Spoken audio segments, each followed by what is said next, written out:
வணக்கம். இன்றைய முக்கிய செய்திகள்.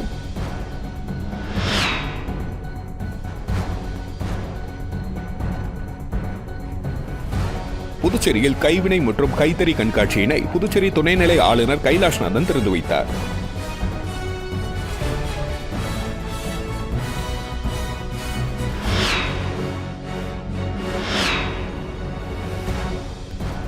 புதுச்சேரி மாநில விளையாட்டு வீரர்களின் சார்பில் டிசம்பர் 21 நடைபெறும் எழுச்சி விழாவில் மத்திய விளையாட்டுத்துறை அமைச்சர் மன்சுக் மண்டாவியா பங்கேற்கிறார்.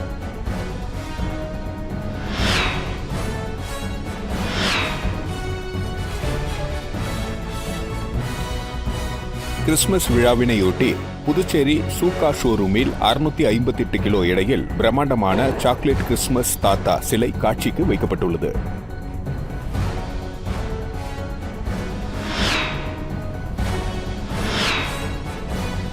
புதுச்சேரியில் நாளை 425 மையங்களில் போலியோ சொட்டு மருந்து முகாம்கள் நடைபெற உள்ளன என சுகாதாரத்துறை அறிவித்துள்ளது.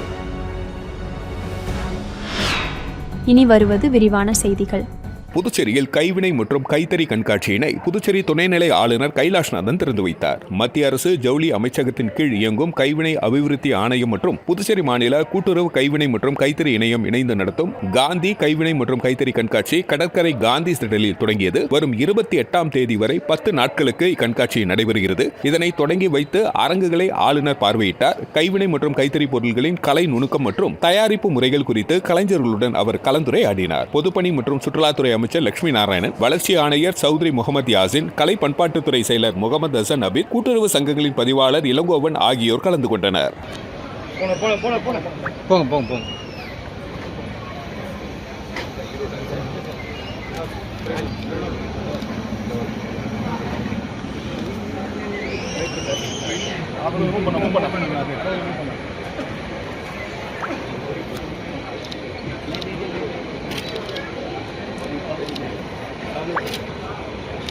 சார்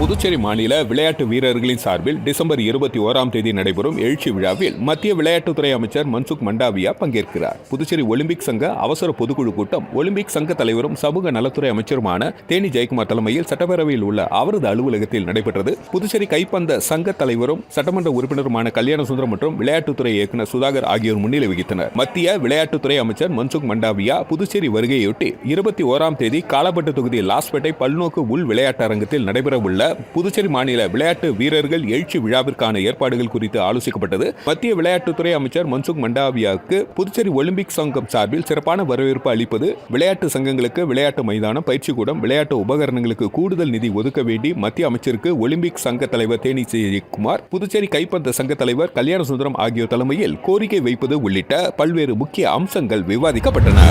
கிறிஸ்துமஸ் விழாவினையொட்டி புதுச்சேரி சூகா ஷோரூமில் 658 கிலோ எடையில் பிரம்மாண்டமான சாக்லேட் கிறிஸ்துமஸ் தாத்தா சிலை காட்சிக்கு வைக்கப்பட்டுள்ளது. புதுச்சேரி மிஷன் வீதி, கந்தப்ப முதலியார் வீதி சந்திப்பில் சூகா சாக்லேட் ஷோரூம் உள்ளது.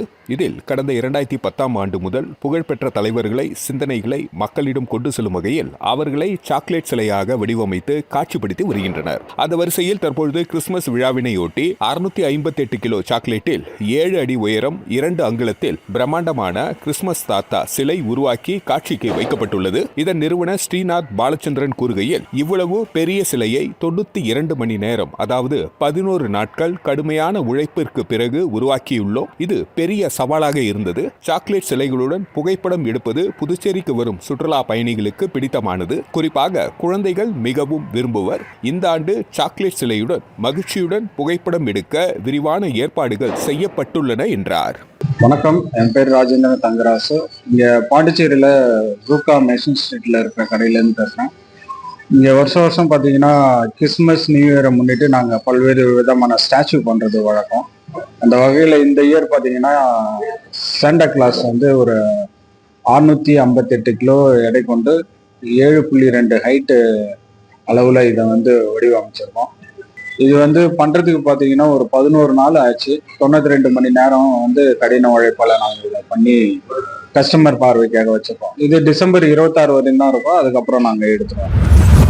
புதுச்சேரியில் நாளை 425 மையங்களில் போலியோ சொட்டு மருந்து முகாம்கள் நடைபெற உள்ளன என சுகாதாரத்துறை அறிவித்துள்ளது. சுகாதாரத்துறை இயக்குநர் செவ்வேல் வெளியிட்டுள்ள செய்திக்குறிப்பில், புதுச்சேரியில் நாளை காலை 7 மணி முதல் மதியம் 3 மணி வரை 5 வயது வரை உள்ள அனைத்து குழந்தைகளுக்கும் போலியோ சொட்டு மருந்து கொடுக்க ஏற்பாடு செய்யப்பட்டுள்ளது என்றும், இந்த முகாமில் புதுச்சேரியில் 74,698 குழந்தைகளுக்கு வழங்க திட்டமிடப்பட்டுள்ளது என்றும், இதற்காக புதுவையில் மொத்தம் 425 மையங்களில் முகாம்கள் நடைபெற உள்ளது என்றும், பொதுமக்கள் அதிகம் கூடுகின்ற பஸ் நிலையம், ரயில் நிலையம், பூங்காக்கள், கோவில்கள், மாநில எல்லைகள் மற்றும் வணிக வளாகங்களில் 31 இடங்களிலும் சொட்டு மருந்து கொடுக்க ஏற்பாடு செய்யப்பட்டுள்ளது என்றும், பொதுமக்கள் உடல் ஊனத்தை உண்டாக்கக்கூடிய போலியோ நோயிலிருந்து தங்கள் குழந்தைகளை பாதுகாத்துக் கொள்ள இந்த சிறப்பு முகாம்களை அணுகி பயனடையலாம் என குறிப்பிடப்பட்டுள்ளது.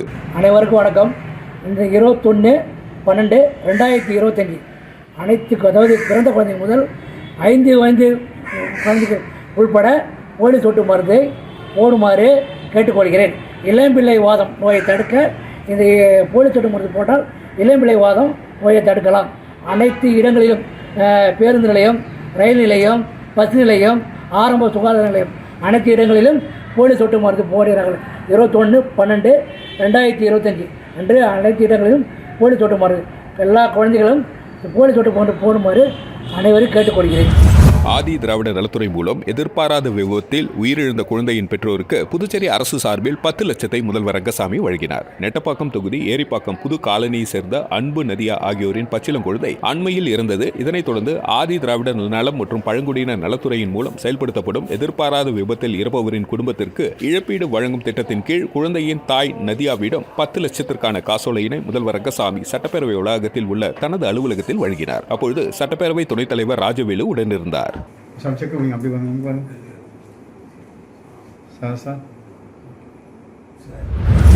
உப்பளம் தொகுதியில் வசிக்கும் 15,000 குடும்பத்தினருக்கு வீடு வீடாக சென்று தினசரி காலண்டர் மற்றும் நாட்டு சர்க்கரையை அதிமுக மாநில செயலாளர் அன்பழகன் வழங்கி தொடங்கி வைத்தார். உப்பளம் தொகுதியில் சுமார் 15,000 குடும்பத்தினர் வசித்து வருகின்றனர். அவர்களுக்கு வரும் 2026ஆம் ஆண்டிற்கான தினசரி காலண்டர் வழங்கும் பணியினை அதிமுக மாநில செயலாளர் அன்பழகன் வீடு வீடாக சென்று இன்று துவக்கி வைத்தார்.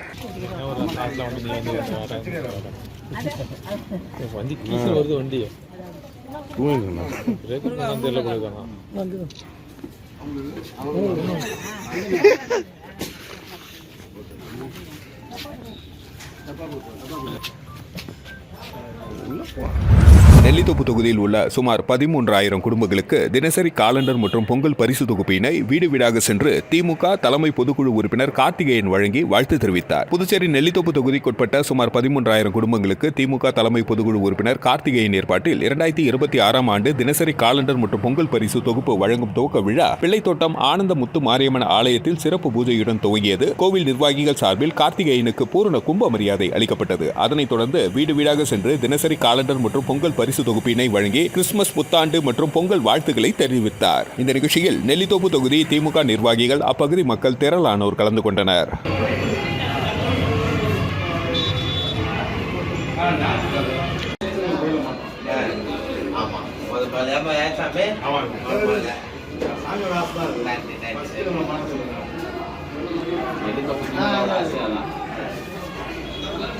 எல்லாமே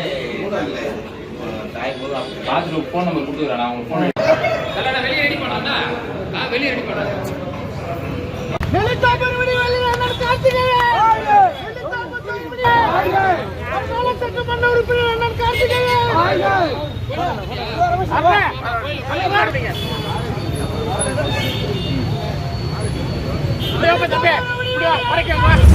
பிரம்ம ஞான சங்கத்தின் 150வது ஆண்டு விழா சொசைட்டி ப்ராக்ரஸ் பள்ளியில் நடைபெற்றது. உலக சகோதரத்தை நோக்கமாக கொண்டு உருவாக்கப்பட்ட பிரம்ம ஞான சபையின் 150வது ஆண்டு விழா புதுவை நேய சேவை அமைப்பின் சார்பில் கொண்டாடப்பட்டது. அதன் தலைவர் வேலாயுதன் தலைமையில் நடைபெற்ற விழாவில் பிரம்ம ஞானம் புதுவையில் தொடக்கம் முதல் இன்று வரை மற்றும் அனைத்திற்கும் அப்பாற்பட்டவன் இறைவன் ஆகிய தலைப்புகளில் சிறப்பு கருத்தரங்கம் நடைபெற்றது. சொசைட்டி ப்ராக்ரஸ் பள்ளியின் தலைமை ஆசிரியர் திருமலைவாசன் சிறப்பு விருந்தினராக கலந்து கொண்டு விழாவில் சுவாமிநாதன் அவர்களுக்கு வாழ்நாள் சாதனையாளர் விருது வழங்கி கௌரவிக்கப்பட்டது. சங்கத்தின் துணைத் தலைவர் கஸ்தூரி, செயலாளர் ஞானாம்பிகை உட்பட நிர்வாகிகள் பலர் விழாவில் கலந்து கொண்டனர்.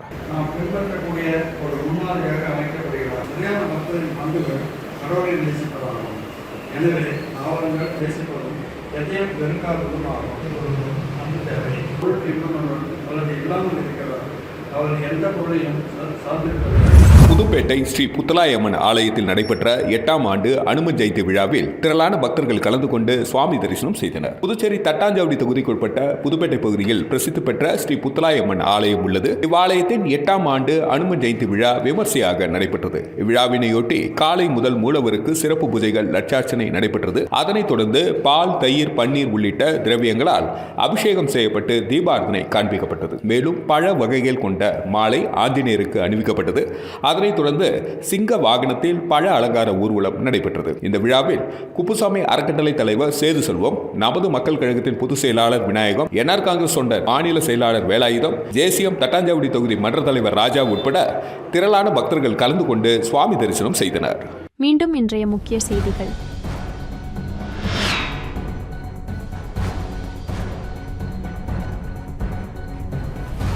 புதுச்சேரியில் கைவினை மற்றும் கைத்தறி கண்காட்சியினை புதுச்சேரி துணைநிலை ஆளுநர் கைலாஷ்நாதன் திறந்து வைத்தார்.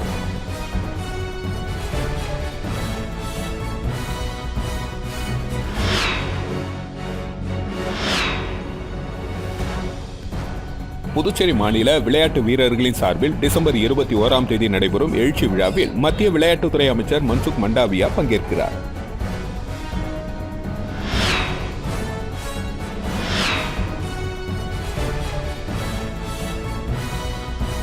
கிறிஸ்துமஸ் விழாவினையொட்டி புதுச்சேரி சூகா ஷோரூமில் 658 கிலோ எடையில் பிரம்மாண்டமான சாக்லேட் கிறிஸ்துமஸ் தாத்தா சிலை காட்சிக்கு வைக்கப்பட்டுள்ளது.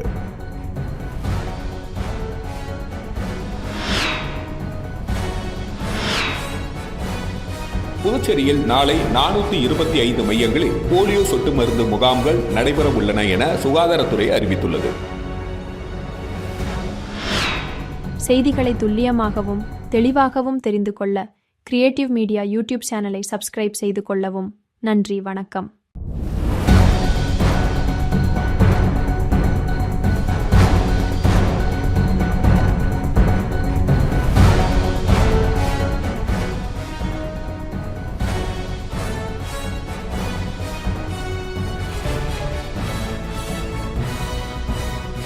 நம்ம சேனலை சப்ஸ்கிரைப் பண்ணுங்க, லைக் பண்ணுங்க, ஃப்ரெண்ட்ஸ்க்கும் ஷேர் பண்ணுங்க. தேங்க்யூ.